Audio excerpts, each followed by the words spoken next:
Gruppi. Oi. Oi, thanks. Hoe gaan Polen en Gruppi? Leo, Leo. Hey. Leo, Leo.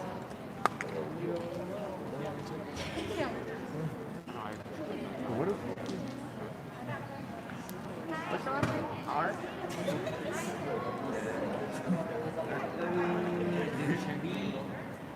Check in. Oh yeah, it should be on. He's actually Or no, is this the S or O? Oh, this is red. Oh.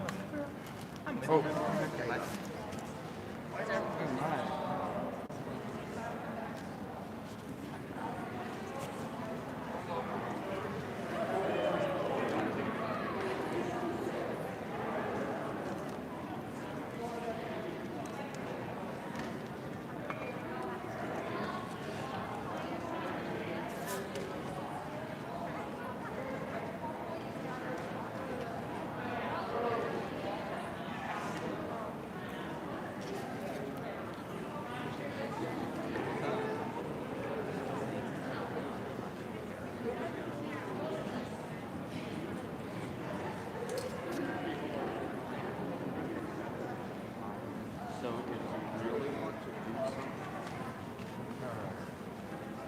Should we just take random people?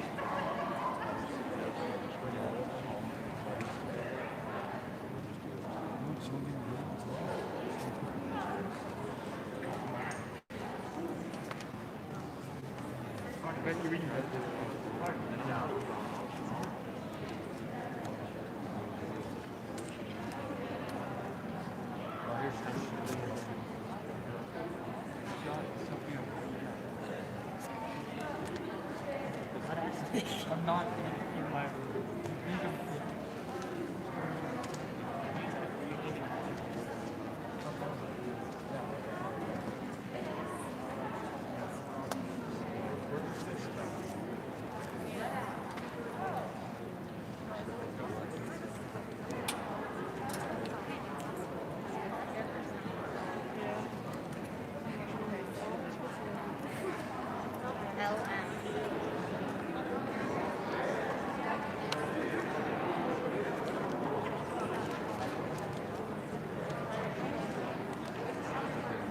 Arrow?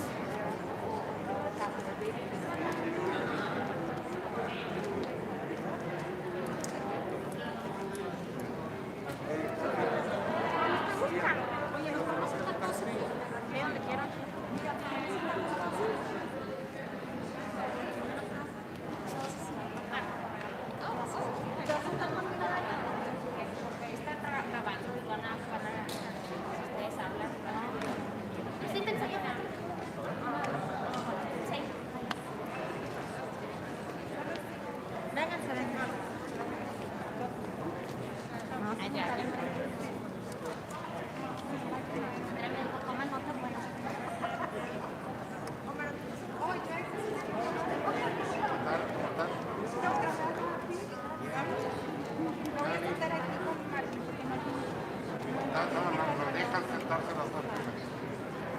Las dos primeras enseñamos. Yo estaba sentado.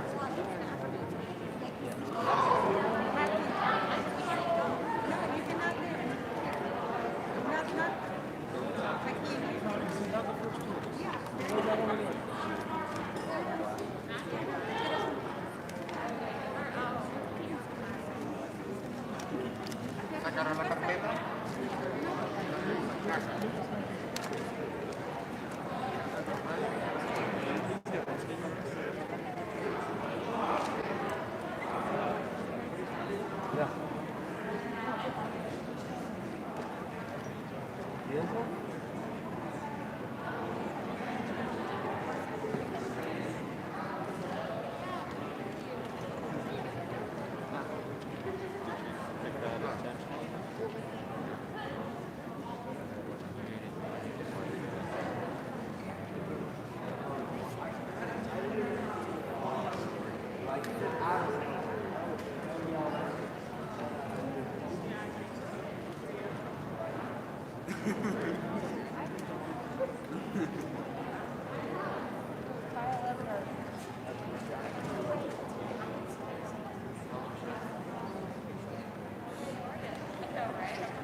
Howdy, my guy. Donnie, dude, you really miss a lot when you don't show up. Connor almost got it.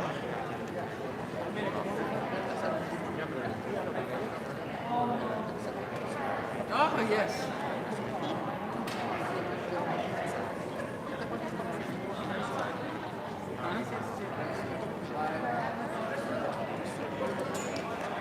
Elizabeth isn't coming. Elizabeth is very ill.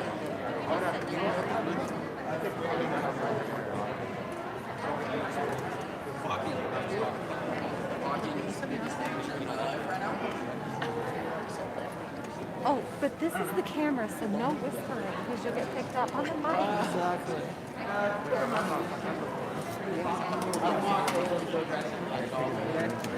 Unfortunately. Tore my meniscus. Really? Yes. Hey guys, oh, sorry, you can't sit in front of the camera. All right. Good job, Callum. We gotta move. That was your first ambassador test. What are we doing? You passed the flying. Yeah? Well, I said to him, I go, there'll be no whispering because we're right in front of the mic. But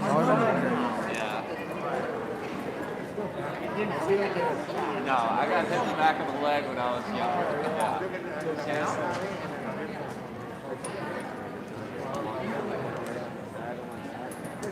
Sí, no, esa estadística salió, esa estadística salió justo en el tercer set. Por eso como en el 60 y algo, o sea, esa no existe. Okay, if everyone could get seated, we'll get started. We're a few minutes behind. Skylar, we're good to go? Okay. I'll yap for a little bit and then I'll tell you to go to the next screen. Sound good?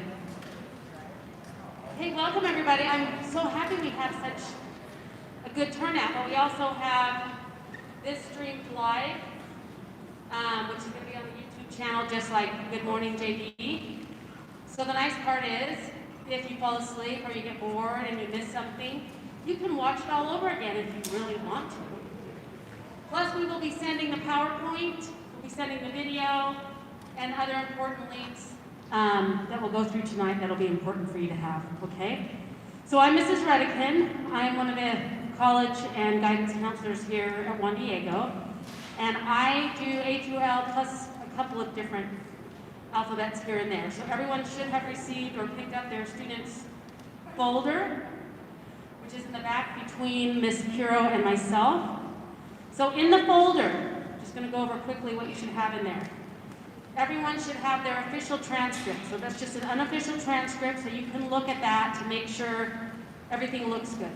Everything looks like the credits you should have and what you need.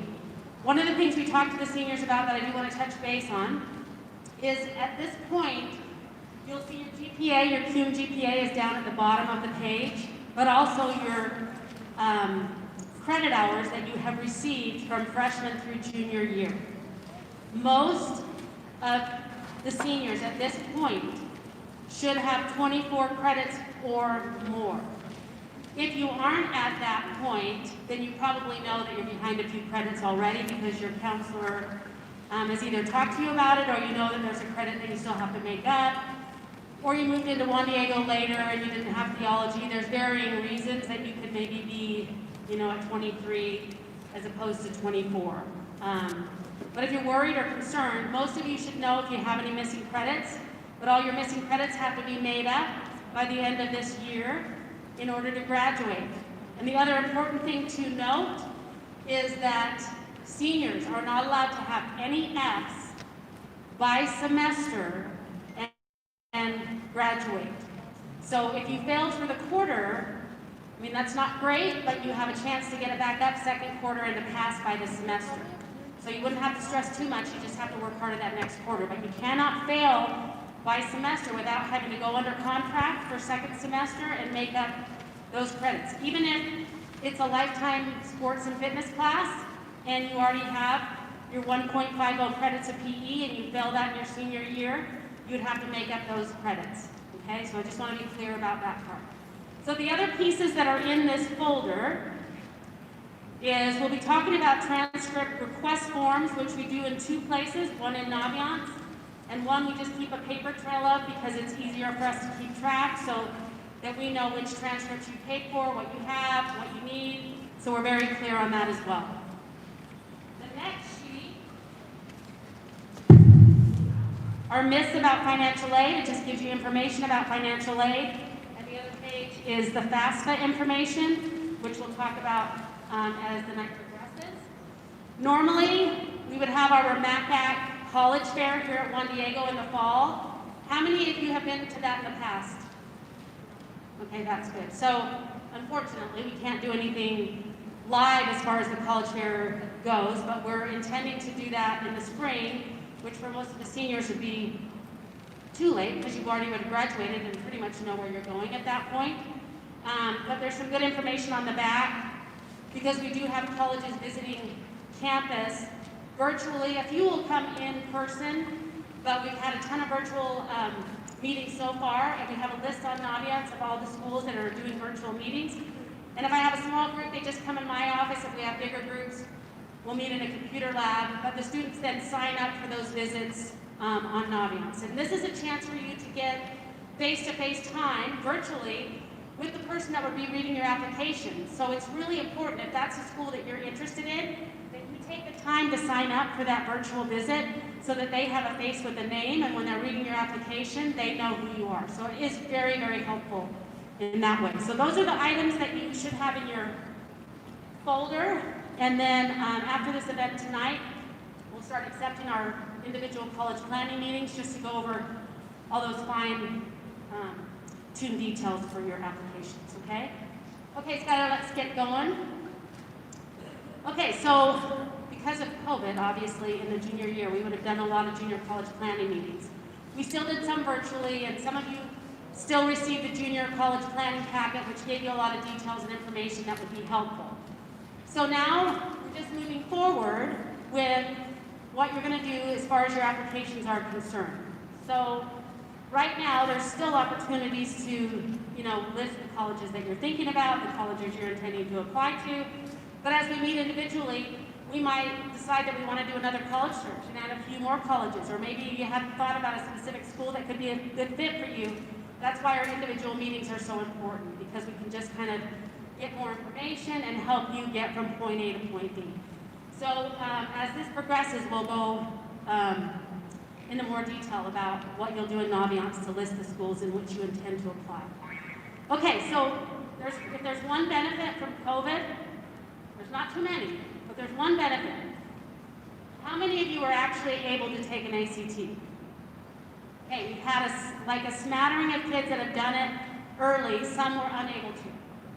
The good part is almost 1,600 colleges have gone test optional for this application year. Some are moving into 2023 for test optional because they say it's been too difficult for these kids to try to get testing done, that there were not opportunities to do it, so they're going to focus on different things. You'll still have opportunities because there'll be some schools, like some of the academies and some highly competitive schools might still require test scores. So you might still have to find a way to get one in, or if you already have, knowing that you have to do that, that would be something good to know as well. But most of you would be in a pretty good position where they're not focusing on test scores. And I think that's actually a good thing, because some of our kids just naturally test well and test in the 30s, and they're really great at that, but they bust their butt in the classroom, they have a high GPA, but maybe they just don't test as well. And I feel like you're just going to get a better look, because they're going to focus on your transcript, your essays, your letters of recommendation, your supplemental questions, just the holistic review that they'll do. They're just not going to put as much focus on the test score. So I think it's in your favor. I think we're going to see some differences this year in admissions for our students. And I always don't think it's the best indicator of retention and kids graduating just because they can get a 33 on the ACT. If you work really hard and you push yourself with rigor, and then what you needed to do in high school, you're going to continue with that pattern down the road. So I think it is going to help a lot of our students. So there's still remaining dates if you need to do that, but we'll discuss more in our individual meetings about that. But for the most part, right now, if you know where you're applying and they're test optional, you're good to go. Okay, next slide. Okay, so these are the areas that the schools will be looking at. Rigor, so that you have pushed yourself. They'll get our school profile, which lists all of our APs, honors, our grading scale. We have an unweighted GPA. We don't weigh our GPA, but most schools recalculate your GPA to add back in your honors and AP courses. Internally, we have a weighted GPA that we go by for valedictorian, salutatorian, but we use an unweighted GPA on the transcript, and then they'll look at our school profile to match accordingly to see how you pushed yourself academically. Then your grades and GPA obviously are a big part of that, and what you've done with your personal essay. Most of the kids, well, almost all, have finished their personal essays that we went in the classrooms, and the students have done some amazing work on their college essays. The counselors did the first read just for content, and then Mrs. Sewell's helped with a lot of the structure and grammar, but it's really my favorite thing to do this time of year. I learned so much about the students and maybe what they've gone through, what they've experienced, and it is so eye-opening. And if you could read all of these essays, you'd be so impressed with what our students bring to the table. So I love reading those essays, and they are amazing. And it's great for admission people. I mean, they see your transcript, they see your application, they see those kinds of things, but the essay is really a way for you to come to life for these admission officers so that they understand more about you. So that's a really important part. And then letters of recommendation. So usually, some schools will accept 1 letter of recommendation, sometimes up to 3, sometimes up to 10. So on average, our students will have at least 3 teachers that they have chosen or asked to write them a letter of recommendation for their applications. So it is imperative that you give those teachers some time. They need at least 30 days notice. So after this meeting, if you have an idea between a math, science, social studies, kind of mix it up a little bit, and you know that you're going to be applying to a common application school, which we'll talk about more shortly, you'll need letters of recommendation. So it's really important that you're asking now to those teachers so that they have time to prepare. And then there's forms that Mrs. Piro will talk about for the parents and students that help us with letters of recommendation as well as teachers also. So those are really, really important part of your application. Okay, so as I said, there's over 1,600 schools that have gone test optional. We had St. Mary's visit yesterday. I had a few students in my office, and they are going test optional permanently.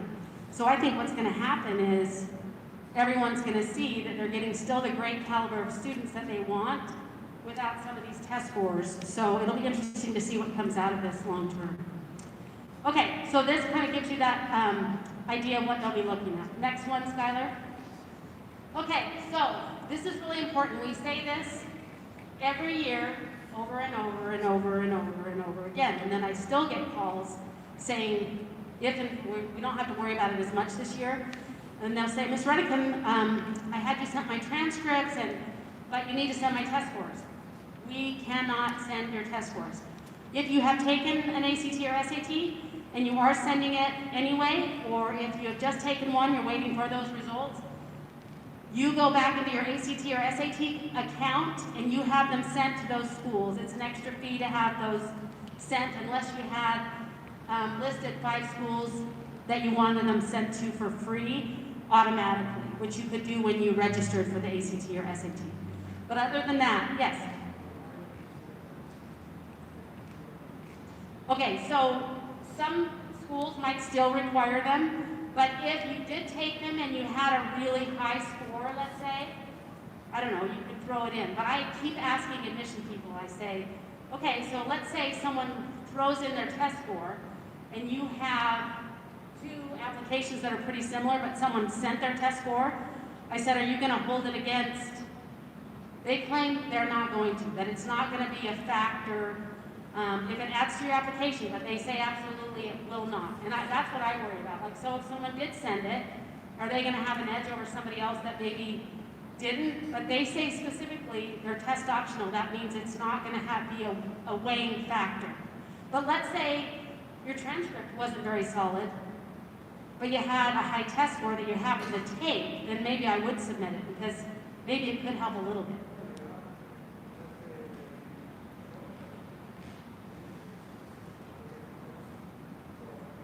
sorry, I can't hear you very well.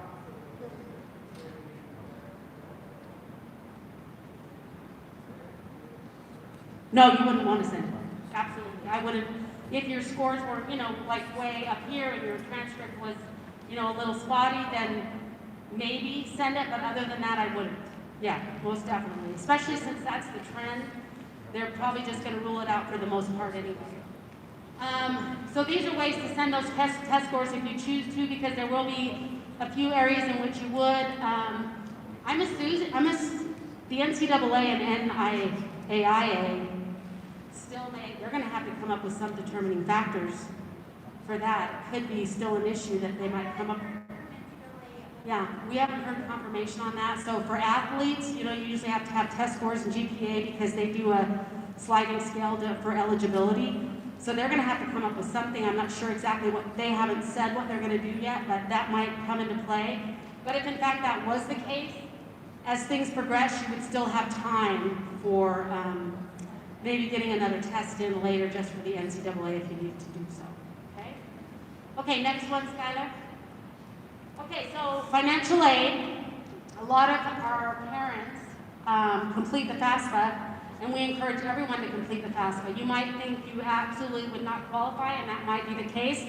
We do have a lot of our families that are just above the mark where they wouldn't qualify financially. So this is basically free money that you can qualify based on income and assets. The students create an account, you create an account as parents, and then they determine if there's any money that you can qualify for financial aid. Some schools, no matter if you won't qualify, they require that you complete the FAFSA because it's part of their whole process in the admission process. So making sure that you do complete the FAFSA is a really important key, and you can do that. It opens usually October 1st last year, I believe. Yeah, so they have now done it earlier than it used to be, so you can use last year's taxes, or you can wait still because you can do, it opens October 1st, but you can still do it later after January if you decided you wanted to use this year's taxes, if in fact maybe you didn't have as great a year this year as you did the year before. So kind of choose what you want to do as far as submitting that as well, but it is very important. It's pretty straightforward. My husband and I went through it last year, and of course I talked about the FAFSA forever and haven't had to do it myself. So going through, it's pretty simple to go through for the most part. And they upload your taxes through an online system, so it's not too taxing, and it's pretty easy. So I wasn't as stressed out as I thought it was going to be, although, you always want money when you don't always get money, right? So then we hope that students will maybe have an opportunity for merit-based money. So there's a couple different ways you can get money for college. FAFSA is one of them, so you can qualify for free money through the government by completing your FAFSA. When the students apply to college with their GPA, all their letters of recommendation, and how the school's determining their merit-based money now, which is going to be, usually it's been a scale with test scores and GPA and where students sit as far as rigor. They're going to have to look at that differently and have students qualify in a different way. So merit-based money is what you've earned based on the work that you've done in high school. So mostly with your application that you have completed, there's not usually a separate application for merit-based money scholarship. They'll let you know after you've been admitted what you qualify for as far as merit-based money. And usually you'll get admitted first, and then you'll get an information about scholarship money after the fact. Then there might be departmental scholarships within that institution where you're able to access that money, and it might be a separate application. Then the other thing is the counselors continually send emails and information about tons of available scholarships. So on their Naviance homepage, which Ms. Piro will talk about, we have all these links to all these scholarship accounts that you can sign up for. You put in your information, and then it spits out scholarships that you may qualify for based on your interests and what you've done. So it really can be beneficial and helpful. There's 3 big ones that I just sent out. We have the Daniel Scholarship, which we had 2 of our students get last year. They got a full ride to whatever school they wanted to go to. So these scholarships can be really huge. I just sent out the Gates Scholarship. There's a couple other ones that we sent out recently. So please don't ignore email students, because there really is good, solid information about scholarships that can be helpful down the road. So this is your number one step. So once you do this, see this EFC chart, it's the expected family contribution that they would kind of do a scale. So the parent and students complete their incomes and their assets, and then they say based on the student and the parent and what you make and where you qualify, this is what we think the family can afford. Now sometimes the remaining factor is quite a lot of money. So you think to yourself, why do they think I can afford that? And sometimes it is alarming.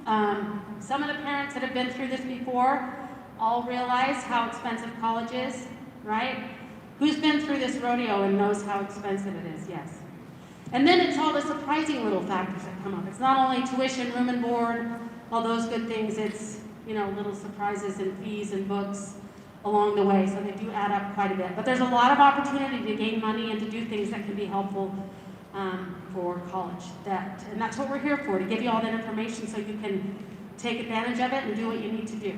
Okay, next one. Okay, so the college application itself can range from one page to several. So some of the easier applications, like some of the in-state schools like Weber State or Utah State, for example, you'll go on their website, you complete their online application. It might take you 30 or 40 minutes. You request that in Naviance and list it into colleges I'm applying to. We send your transcript and you're done. Like really easy, it's pretty simple, and you pay that application fee. Then other schools, like Utah State does the same, and they have a sliding scale for their scholarships that they determine for that as well. But over 700 of the colleges are within the Common Application. Who's familiar with the Common App? Okay, so a lot of you guys have been through that before. So the Common Application is sort of a one-stop shop where you're filling out one general application. They're uploading their personal essay, which we got them all ready for the Common App just in case. But even if they don't use it for the Common Application, their essay that they've completed, they can use it maybe for scholarships or other things that they apply to and just tweak it accordingly to what that scholarship is requesting or what that application needs. So it is designed for the Common App, but can help in other areas as well. So the Common App, there's about probably over 700 schools now in the Common App, so you'll do your one general application, then you'll list the colleges in which you're intending to apply that are in the Common App, and you might have some supplemental questions within the Common Application that you'll have to answer for each specified school. And then you'll have to pay your application fee for each of those schools as well through the Common App, but that's where you submit. But then you link all that to Naviance, which we'll talk about tonight, but there's a whole process to that. And then they sort of talk to each other. So you'll request on the Naviance side of things, it's linked to Common App once we upload letters of recommendation and your transcripts and all the information that we need that way. And your essay will be on the Common App side. It just links straight to your Common Application and everything is submitted. And you'll see the submitted side from the Naviance side and your Common App side. UC applications, if you know that you're applying to a University of California school like UCLA or UC Davis, UC Santa Cruz, whatever it might be, that's a separate application as well. They have their own UC system application that's due on November 30th. They have their own big, long application, but it's also general to all the UCs, which is sort of nice. So you can choose all the UCs in which you intend to apply, but they have a lot of supplemental questions. Your essay might be good for one of those supplemental questions, but they have a lot of mini essays within the UC application. So it is more intensive, but we have support for that too, because that application is a little different than the rest as well. So there's a lot of different types of applications, but I would say the majority of our students use the Common App because even the University of Utah now is a Common App school. So you have to have all those things for the University of Utah as well. Okay, so you'll create an account in Common App. We'll link that to your Naviance account. Most of you should be able to log into Naviance right now, I hope. If not, we'll figure that out. Last year it was your student email and your password from last year, and then some people changed their password to what they wanted. So you should know that because it should have been bookmarked and your password saved. No, we haven't changed them, so it should be what you had last year. If in fact you don't know, then we can reset and you just redo your password. So it's fine. If you don't have it right now, we'll figure that part out, and that we'll work on together, okay? All right, next one, Skylar. I think this is Miss Pirano. Hey, she's up.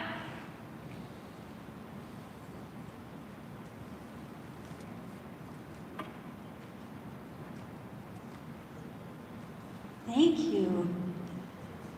I was so hot out there in the hallway, trying to get all of you guys' temperatures and in here on time. I'm still trying to cool off. Yes, sir.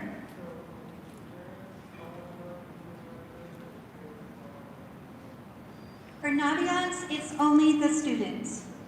We do not currently have, like in Canvas, we can pair you and give you a link into Canvas for the parent access only, but we don't have that ability in Naviance.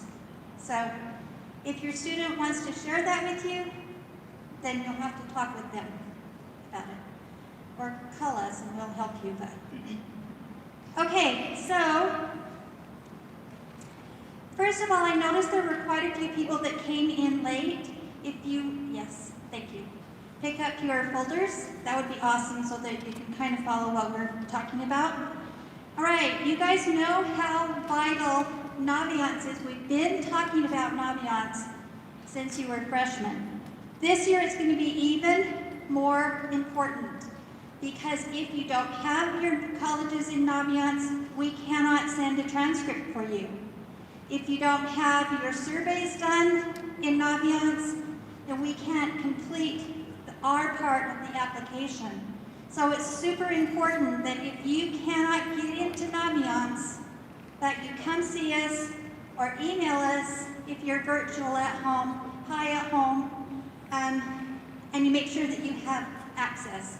So students, as Ms. Redkin said, it is still your school email address with the email password from last year unless you changed it, okay? So you should have bookmarked it. You're going to enter your school email and your password and you're going to click login. Next slide. All right. So this is what the home page looks like. This is just a review. All of the students know what this is supposed to look like. Your home setting is always going to take you back to the beginning. It also is the place where at the very bottom of the home page are all your resources. And you just click on the see all the resources for my school, and it will take you to a great big list. I'll show you that here in just a second. It's also where you can click and link to X2Vol, which is your community service hour recording platform. So then you've got courses, colleges, careers, about me. We didn't do a lot with that last year. We missed that section of it for you, but we're going to catch you up. Those of you that would like to prepare a resume, we would have done that during fourth quarter, but you can also see your scores under the About Me tab. Okay, let's go to the next one.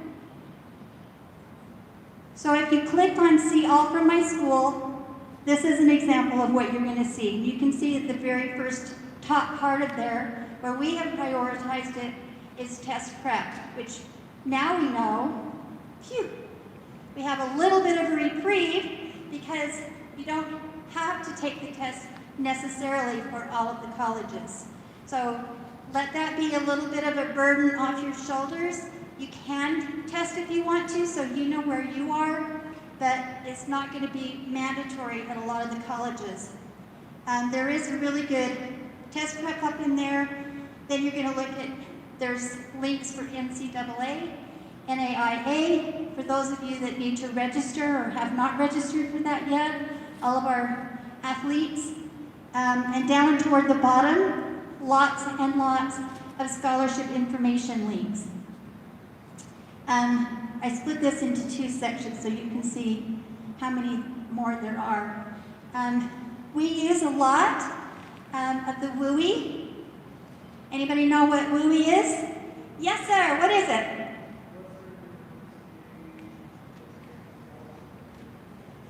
Almost, you're so close.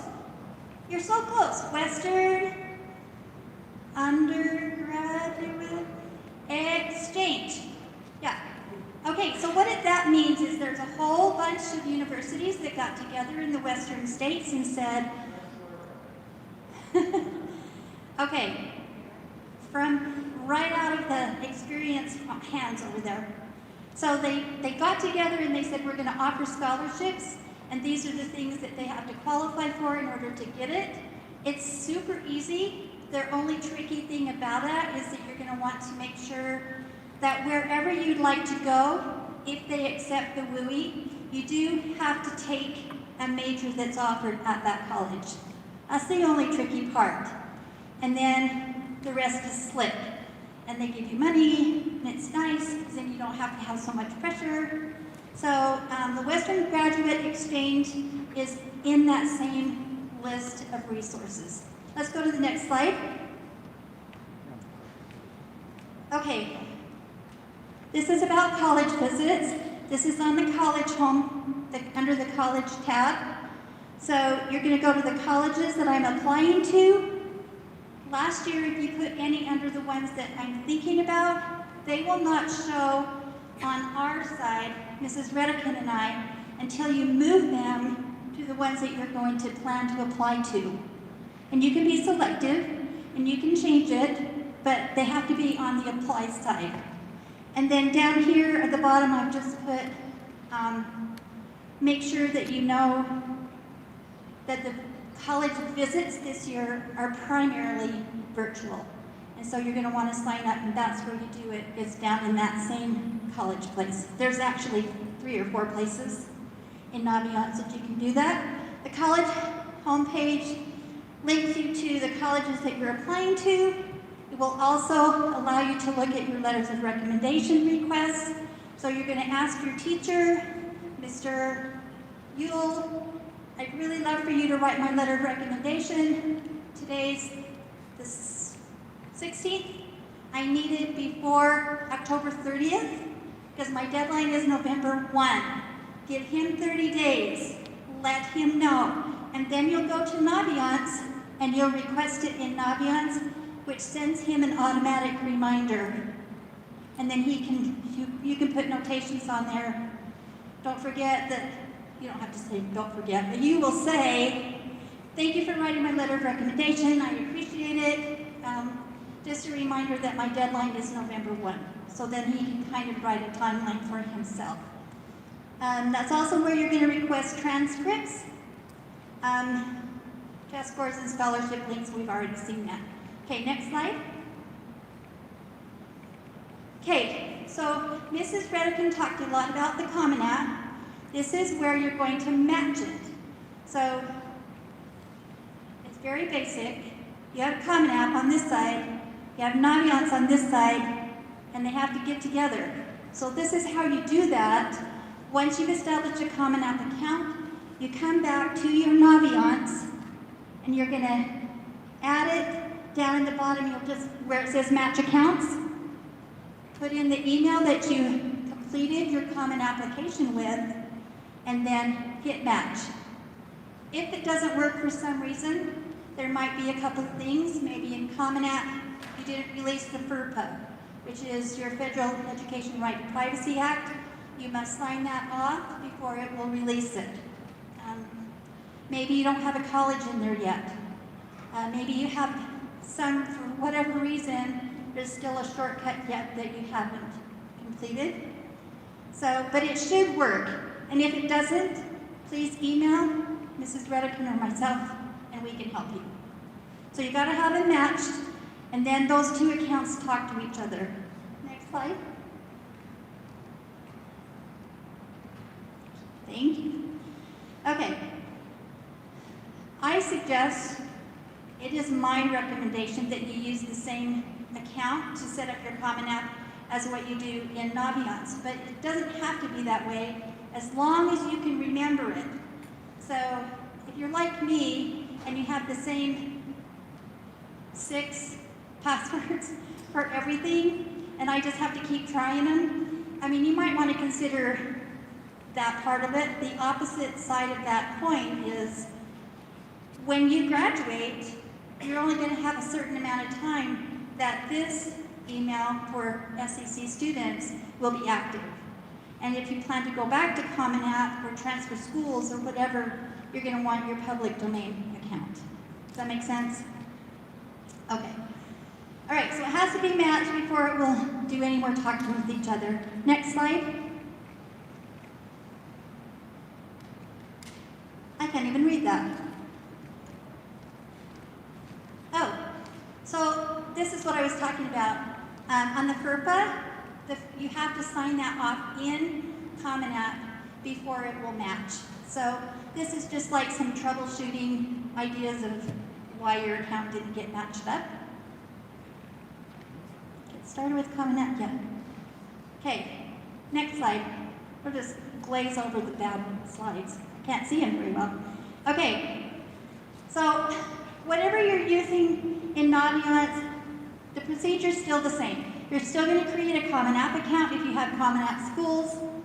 You're going to complete the profile in your JD Education, and then you're going to add a college, sign your FERPA, then you're going to add the Common App into Naviance, make sure the colleges are in Naviance, and then hit the match button.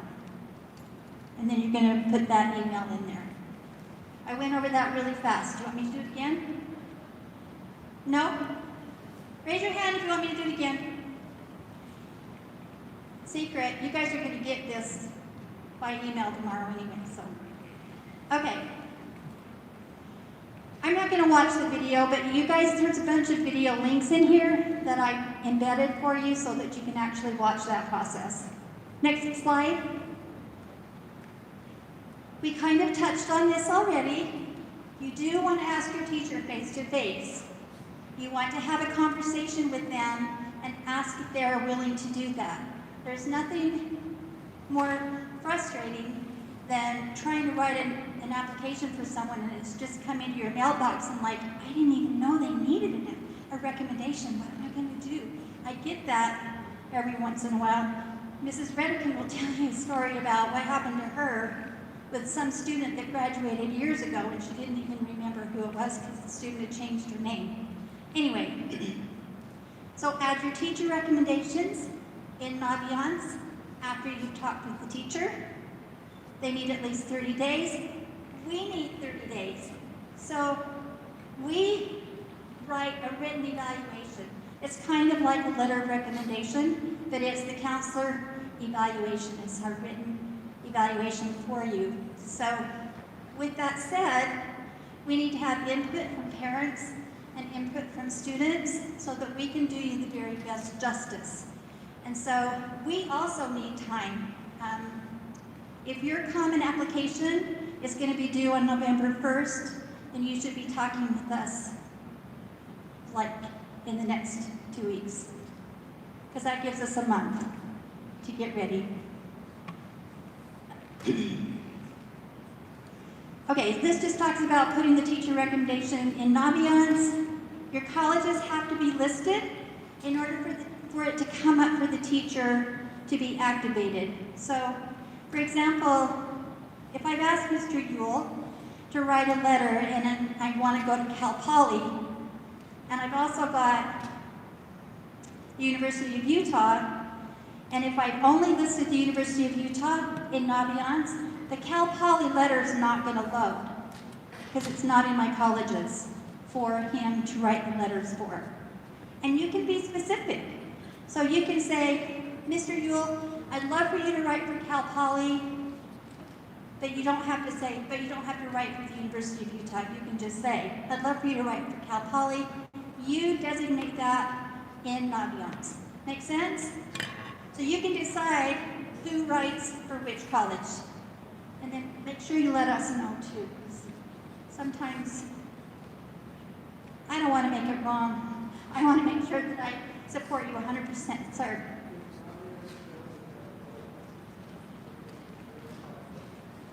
I heard this Naviance no. I didn't hear it. Okay, so the question is Naviance going to know what colleges?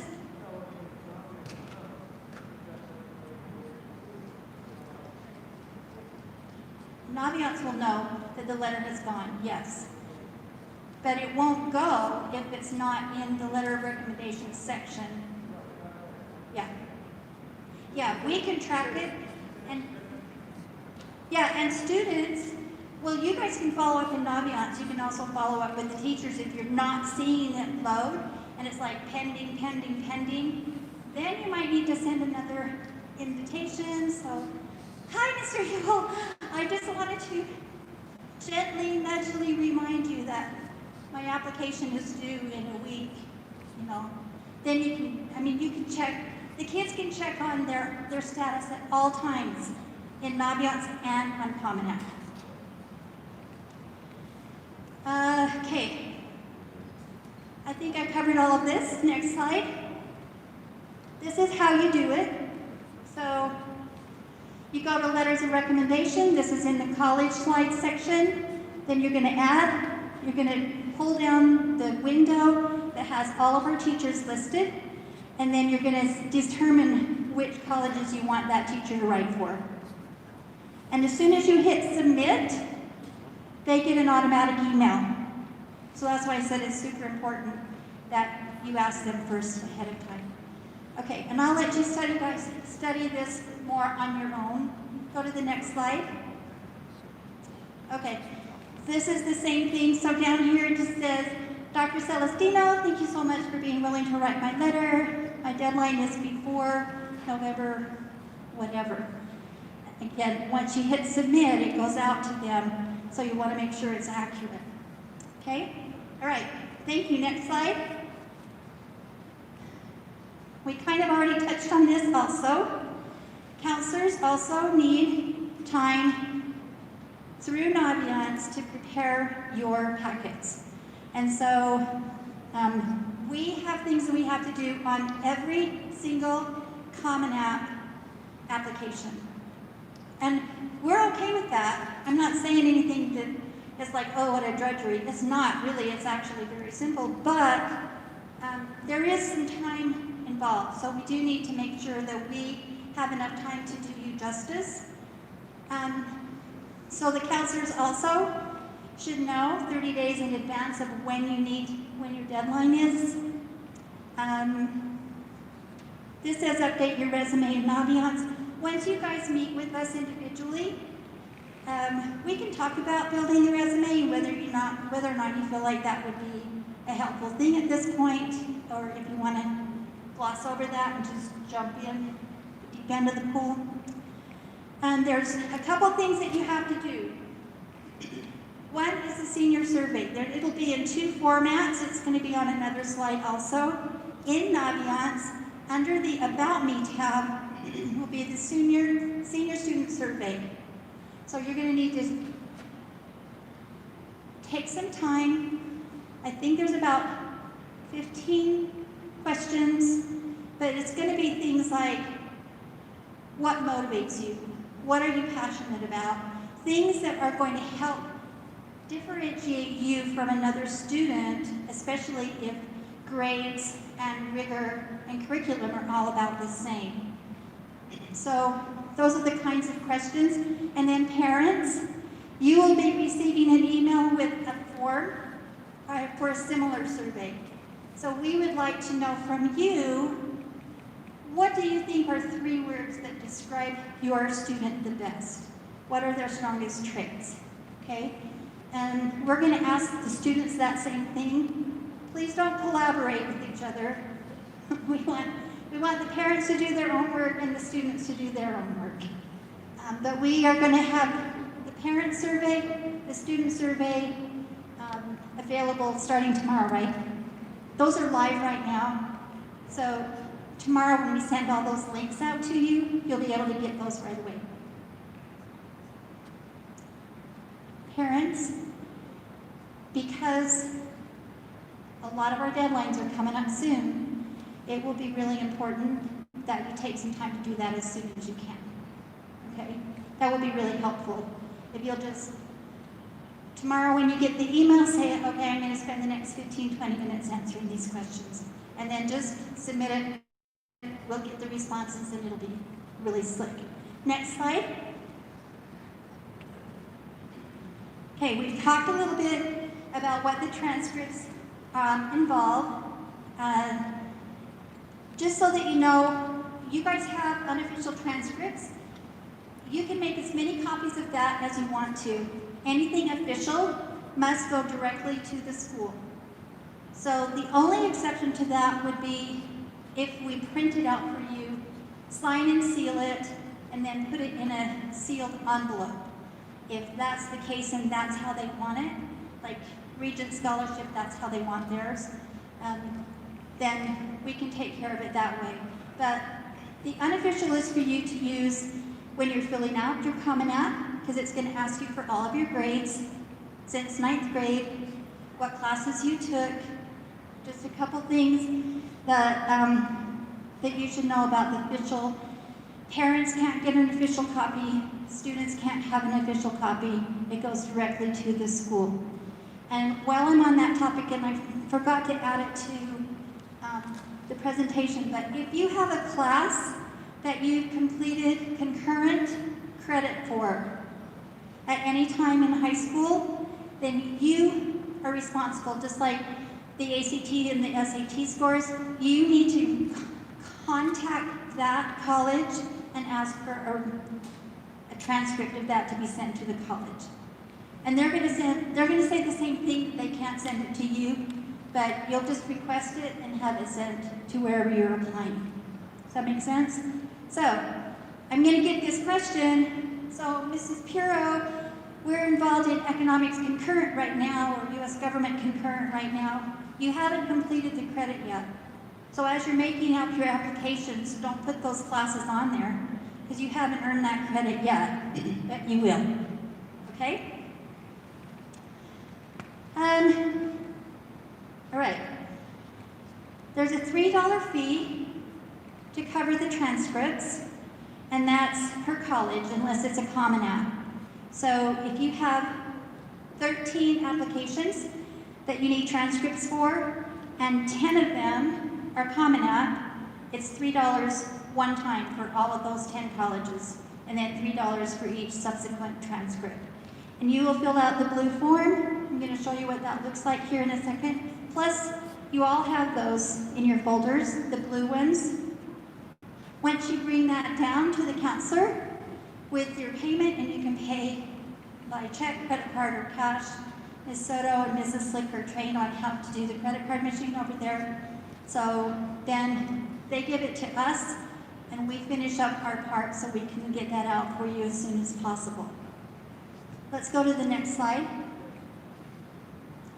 So this is what it looks like. Again, officials go directly to the school. $3 fee.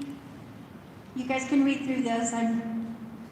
There's no fee for scholarship transcripts, and no fee to update the NCAA or NAIA. So you don't pay for those. So we have to have them on a blue form in Naviance, plus on the blue form. The blue form is just sort of like our, maybe it's old-fashioned, Kelly, I don't know. It could be a little old-fashioned. But it's my double-check system. So I know that it's in Naviance, but then as soon as the student brings that to me, I know that they're ready for me to look at the dates and then get that sent off. Unofficial copies are available to you, and then test scores, if you have them, and if you want to send them, are sent by you. So you just fill out all the colleges on here, the transcript date that they have to be there by, and then we'll do the bottom part. Any questions about how to do transcripts? God, you guys are good. Next slide. Okay, so the deadlines and timelines, it's your responsibility to know when your deadlines come. And especially for scholarships, it's super important that you pay attention to when things are due. The scholarship deadlines are not movable, and a lot of the college applications are also not movable. They won't give you one way or the other if you're a day late.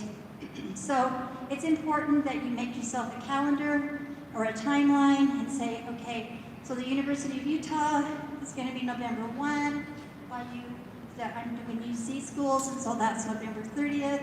So I have to have this and this and this all lined out so you know when everything is due. Some schools have early action. Some schools have early decision. Students, anybody know the difference? I'm sure you can read it. What's an early action school?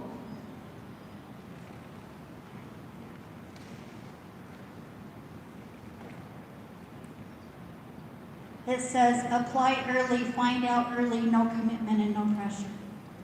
Okay, so an early action school is basically like a priority deadline, and for my part, I like to recommend that students always consider early action wherever possible, because you're going to get your stuff to the advisors a lot sooner, so you're going to be read a lot sooner, and if for some reason there's any question, there's lots of time for appeal. Early decision is binding, so that means if you really, really, really want to go to Vassar and they offer early decision and you apply, it's like you're saying, I know that this is going to be binding and I still want to come there regardless of what the costs are, that's my dream school, high in the sky, that's really where I want to go.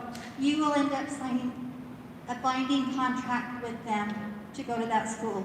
Then all of your other applications go away. Here's the caveat.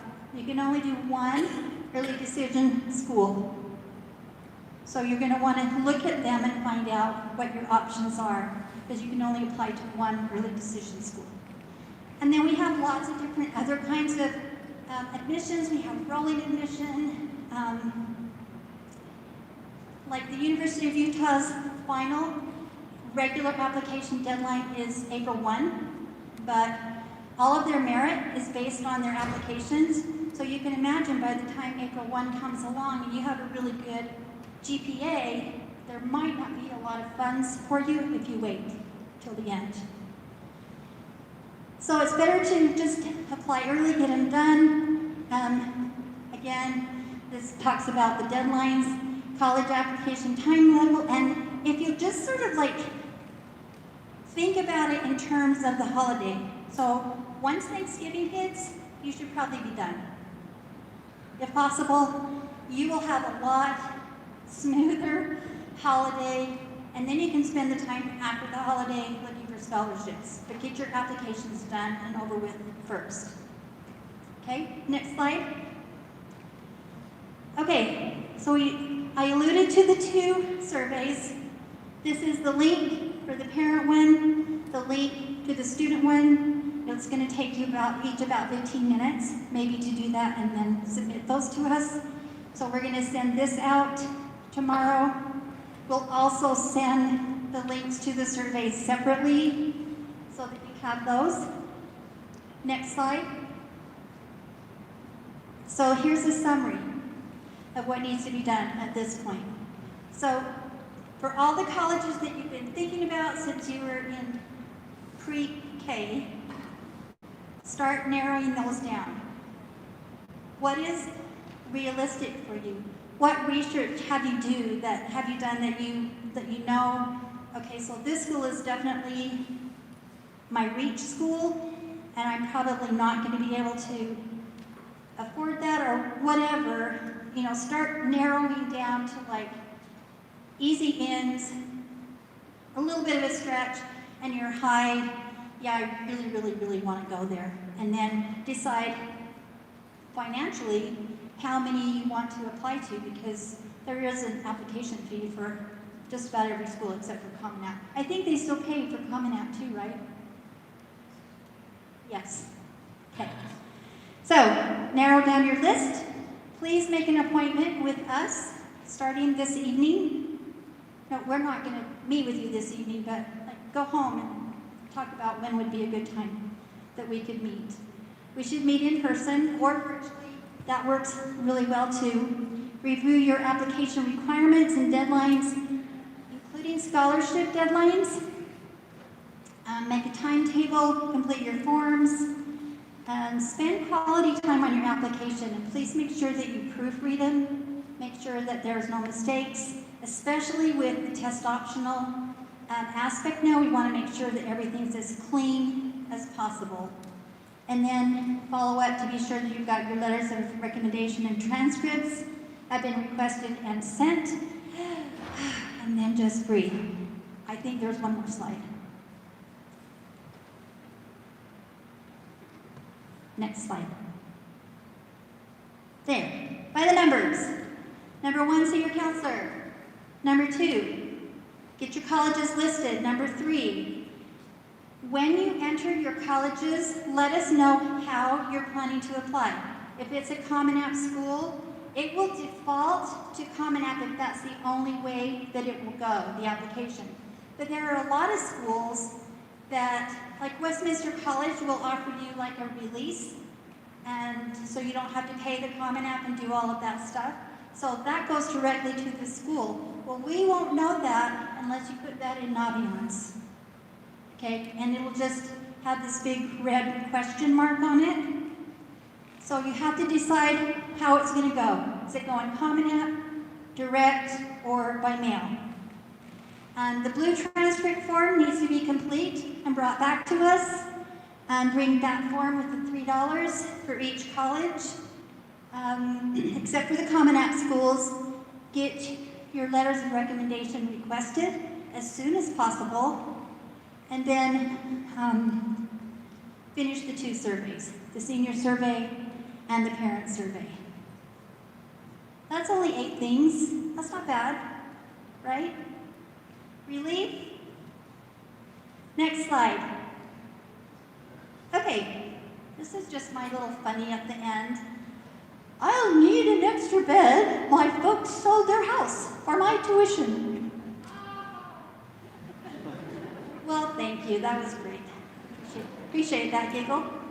Anyway, this is a really, really exciting time, student. It's what you've been working for a lot of years.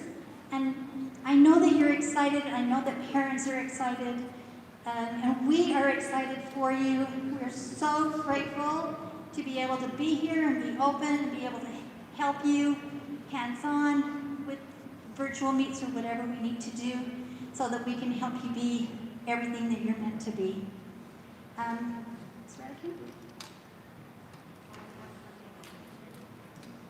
Ms. Redican has a final thing. Yes, sorry, question. This slide will be coming tomorrow.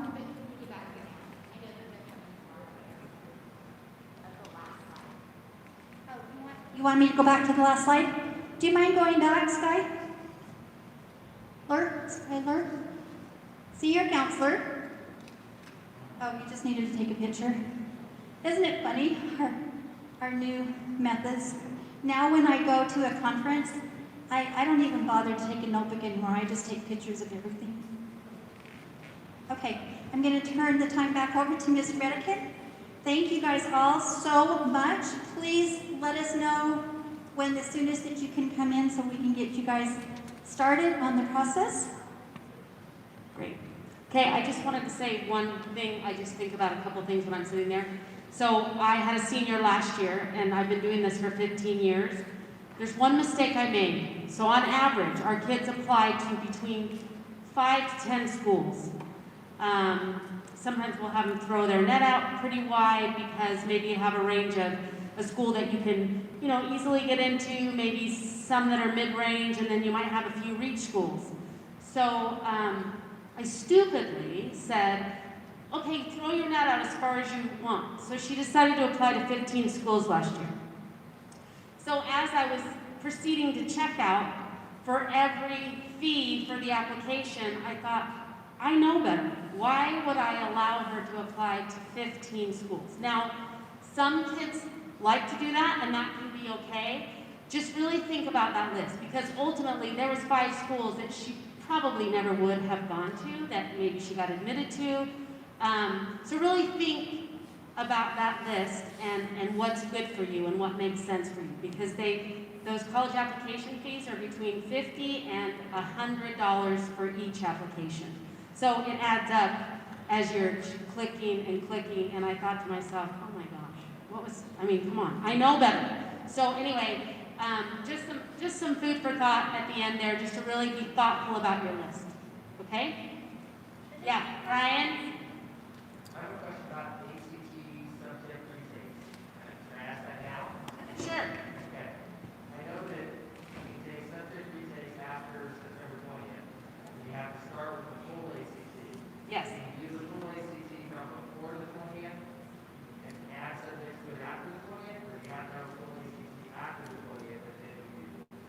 I think, you know, when they're letting them take before the 20th? Okay. So before the 20th. Yes, yes. Which is one of the nice things that was going to be good, that you were allowed to this year then just retake. Like if you didn't do well in math, but you did really well on your other scores on the ACT, you could just retake math, which has never happened before. So these kids were going to be in a great position to just retake one subject and not have to sit for 4 hours. But now everything's gone crazy test optional, but some schools still needing stuff. Yes.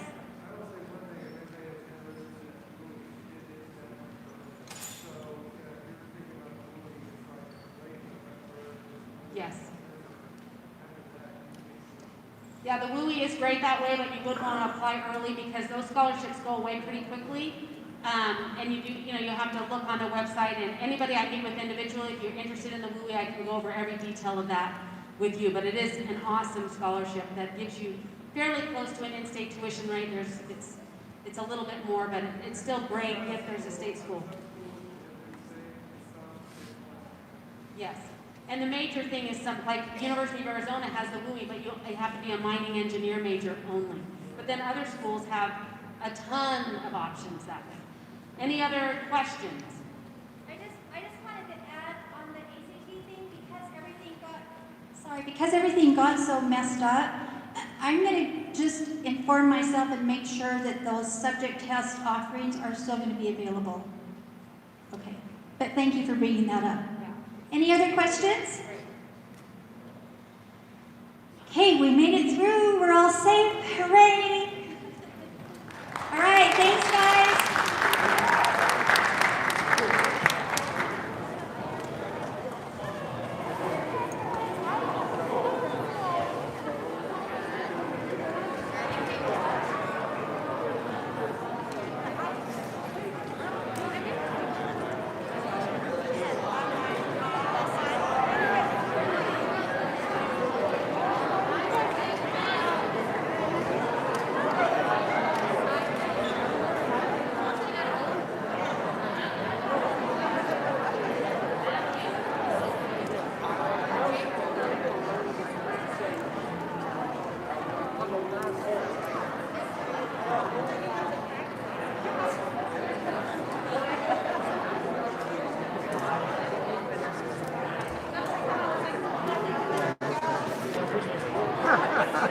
This is always easy.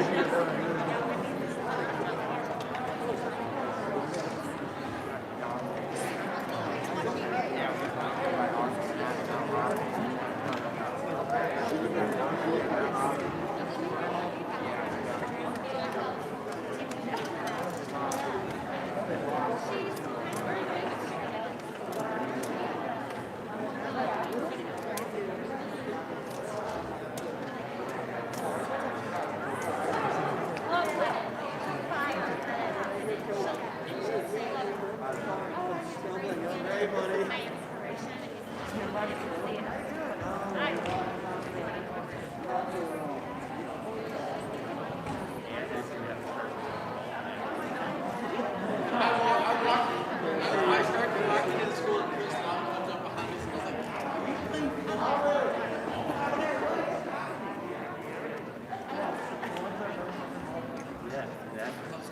gonna lie,